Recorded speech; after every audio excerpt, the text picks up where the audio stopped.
That can of condensed milk can sit in a pantry for years because the factory changes what milk is. It removes much of the water, adds enough sugar to lock up what remains, then seals everything inside a clean can. That is the fast answer. Condensed milk lasts because most bacteria cannot grow when there is too little available water. The sugar is not only there for taste. It works like a tiny security guard around the water molecules. So the real trick is not one magic machine. It is a chain: clean milk, controlled heat, evaporation, sugar, sealing, and sometimes final sterilization. The story starts with ordinary milk, which is almost the opposite of shelf-stable food. Fresh milk is mostly water. That is great for a calf and very convenient for bacteria. Give microbes warmth, nutrients, and free water, and they can turn fresh milk sour surprisingly fast. That is why condensed milk was never simply a dessert shortcut.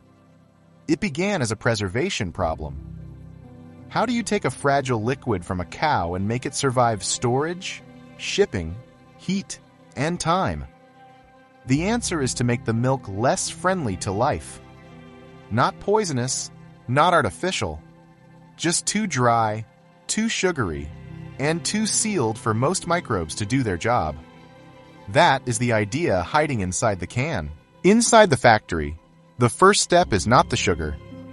It is control. Fresh milk arrives from farms in chilled tanker trucks. Before it becomes condensed milk, it has to pass testing. Factories check for quality, composition, and contamination because preservation cannot rescue bad milk.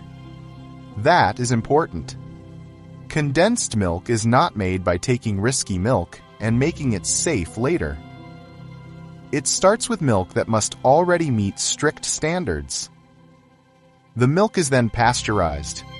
It is heated long enough to reduce harmful bacteria, but not so harshly that it ruins the flavor. Now comes the part people expect: evaporation. But factories do not simply boil milk like soup on a stove. If you boil milk hard at normal pressure, you risk burning it before you remove enough water. Instead, condensed milk is usually concentrated under reduced pressure. Lower the pressure, and water evaporates at a lower temperature. That small detail is the difference between thick milk and a burnt mess. In an evaporator, water leaves the milk as vapor.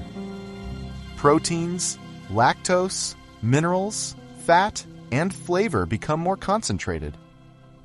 By the time enough water has been removed, the liquid has changed personality.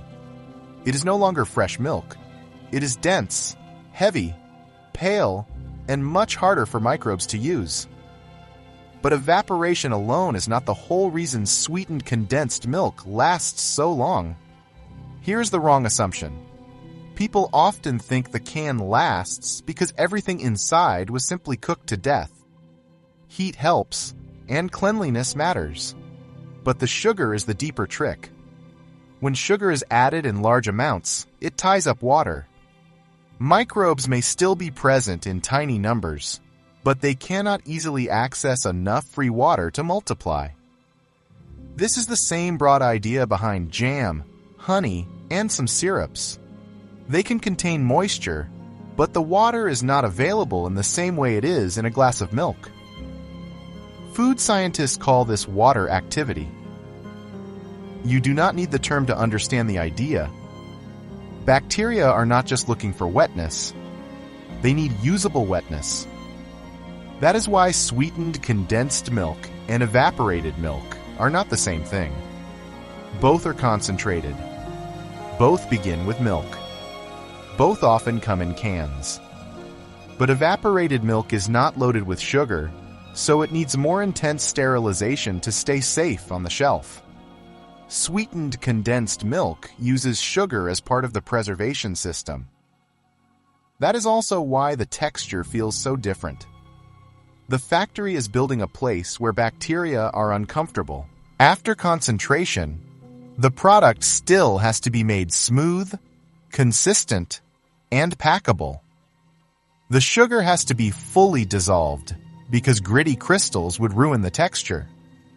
Then the condensed milk moves to filling machines, where clean cans or containers receive carefully measured portions. This sounds simple, but packaging is where shelf life can be won or lost. A perfect product put into a dirty container is no longer perfect. That is why containers are sterilized, filled under controlled conditions, and sealed tightly. The seal is a quiet hero in this story. As long as the can stays intact, it keeps new air, moisture, dust, and microorganisms from entering. The factory does not just make condensed milk. It creates a sealed miniature environment. Reduce the microbes, reduce available water, add sugar, seal the package, and prevent recontamination. That is why an unopened can wait so patiently. It is not fresh milk frozen in time. It is milk redesigned for time. Once you open the can, the rules change. That is why opened condensed milk belongs in the refrigerator and should not be treated like the unopened can. The can is shelf-stable. The open leftovers are not magic. This is where the everyday mystery becomes more interesting. Condensed milk lasts for years not because factories found one brutal way to kill everything. It lasts because they change the battlefield. They make the food less watery, more sugary, cleaner, and sealed. A bacterium may find nutrients inside, but without enough available water and without new contamination, it cannot turn that pantry can into dinner. That same logic explains why condensed milk became useful far beyond one factory. It could travel before modern cold chains were everywhere. It turned milk from a short-lived local product into something people could keep, sell, carry, and use later. And because it was sweet, thick, and ready to pour, people built flavors around it. The factory solved the survival problem. Kitchens solved the pleasure problem. That is the hidden reason condensed milk feels so familiar in so many places. The strange part is that the thing making it last is also the thing making it loved. The sugar that blocks microbes also gives the taste people remember. The water removal that protects the milk also gives the thickness that makes it useful in desserts. Preservation and flavor are not separate here.